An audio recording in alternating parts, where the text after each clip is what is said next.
जिथे किते भी इलैक्शनस हो रहे ने उत्थे तुसीं देखो कोई कैंडीडेट हुण हरियाणा के पिछे इलैक्शन हुई आ उत्थे भी जाके देखिया कि हरियाणा के कैंडीडेट गाह पा रहे रोला पा रहे ने जी इत्थे इदां है ईवीएम की बैटरी नूं लैके जबकि battery is not I think right way to go with कह रहे जी 98% या 99% बैटरी किद्दां है सवेर तो लेके शाम तक चुनाव हो रहे ने और कैंडीडेट की एक सीट सीगी अटेली तुसीं देखो हरियाणा विच ही which is a highlighted example in front of me I think last round ਦੇ ਵਿੱਚ ਇਦਾਂ ਹੋਇਆ ਕਿ ਜਿਹੜਾ ਵਿਨਿੰਗ ਕੈਂਡੀਡੇਟ ਸੀ ਆਲਮੋਸਟ ਅਸੀਂ ਇਲੈਕਸ਼ਨ ਦਾ ਰਿਜ਼ਲਟ ਦੇਖ ਰਹੇ ਸੀਗੇ all of sudden election commission ਦੀ ਜਿਹੜੀ ਵੈਬਸਾਈਟ ਹੈ ਹੈਂਗ ਹੋ ਗਈ ਤੇ ਅਲਟੀਮੇਟਲੀ ਬੀਜੇਪੀ ਦਾ candidate won from that post 2500 ਦੇ ਪਿੱਛੇ ਚੱਲ ਰਿਹਾ ਸੀਗਾ ਮਾਰਜਨ ਤੇ ਸੋ ਆਈ ਬਿਲੀਵ ਕਿ ਇਹ ਜਿਹੜੀ ਮੁਹਿੰਮ ਹੈਗੀ ਨਾ ਜਿੱਦਾਂ ਸਰ ਨੇ ਹੁਣੇ ਕਿਹਾ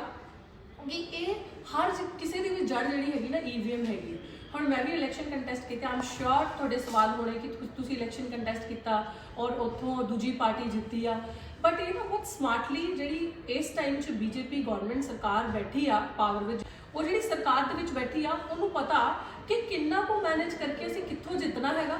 ਕਿੰਨਾ ਕੁ ਮੈਨੇਜ ਕਰਕੇ ਕਿਹੜੀਆਂ ਸੀਟਾਂ ਜਾਂ ਕਿਹੜੀ ਸਟੇਟ ਵਿੱਚ ਬਹੁਤਾ ਫਰਕ ਨਹੀਂ ਪੈਣਾ ਸਾਨੂੰ ਜਿੱਤਣ ਦਾ ਆਪਾਂ ਨੇ ਥੋੜਾ ਬਹੁਤ ਹਰ ਇੱਕ ਜਗ੍ਹਾ ਮੈਨੇਜ ਕਰਕੇ ਮੈਜੋਰਿਟੀ ਆਪਣੀ ਫਾਰਮ ਕਰ ਲੈਣੀ ਆ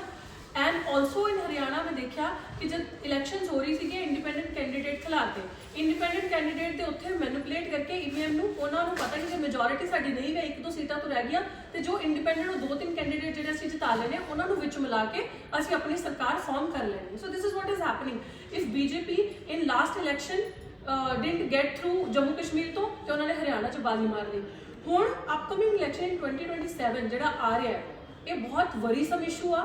ਇਹ ਸੋਚ ਵਿਚਾਰ ਕਰਨ ਦੀ ਜ਼ਰੂਰਤ ਹੈਗੀ ਹੈ ਕਿਉਂਕਿ ਇਹਨਾਂ ਨੂੰ ਪਤਾ ਹੈ ਜੀ ਜਿਹੜਾ ਰਾਜਾ ਬੈਠੇ ਆ ਉਹਦੀ ਜਾਨ ਉਸ ਤੋਤੇ 'ਚ EVM which is very clear और ਅਸੀਂ I think it's been 1 year mostly है ना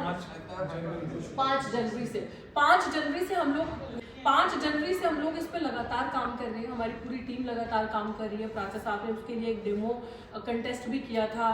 रामपुर में क्योंकि जब भी पिटीशन डालते थे तो वो लोग ये बोलते थे आप लोग बिना सबूतों के आ जाते हो कोर्ट के अंदर आप सबूत लेकर आओ तो तमाम ईवीएम के हम लोगों के पास ऐसे सबूत हैं कि मशीनें कैसे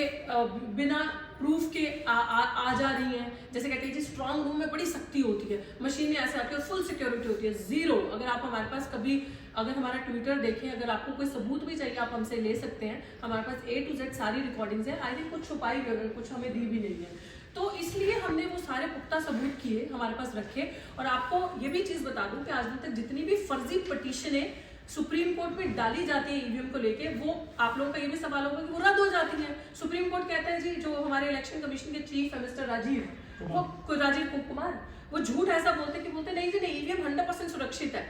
वो इतना बड़ा झूठ बोलते हैं कि ईवीएम अगर 100% सुरक्षित है तो हर जगह पे ईवीएम का शोर क्यों डल रहा है जो वीडियोस हमारे पास आई हैं वो कैसे आई हैं वो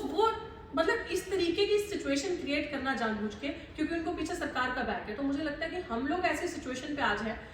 चाहे हमारा कोई हारता है चाहे हमारा कोई जीतता है चाहे ऑपोजिशन पार्टी एक स्टेट में सरकार बना लेती है जो आज वर्तमान में ऑपोजिशन पार्टीज हैं अगर वो एक स्टेट में भी सरकार बना लेती है और दूसरी में नहीं बनती हमारा हारता है जीतता है तब भी हम चाहते हैं कि चुनाव जो हो इन फ्यूचर पेपर बैलेट से ही हो चुनाव ईवीएम से नहीं हो फॉर अस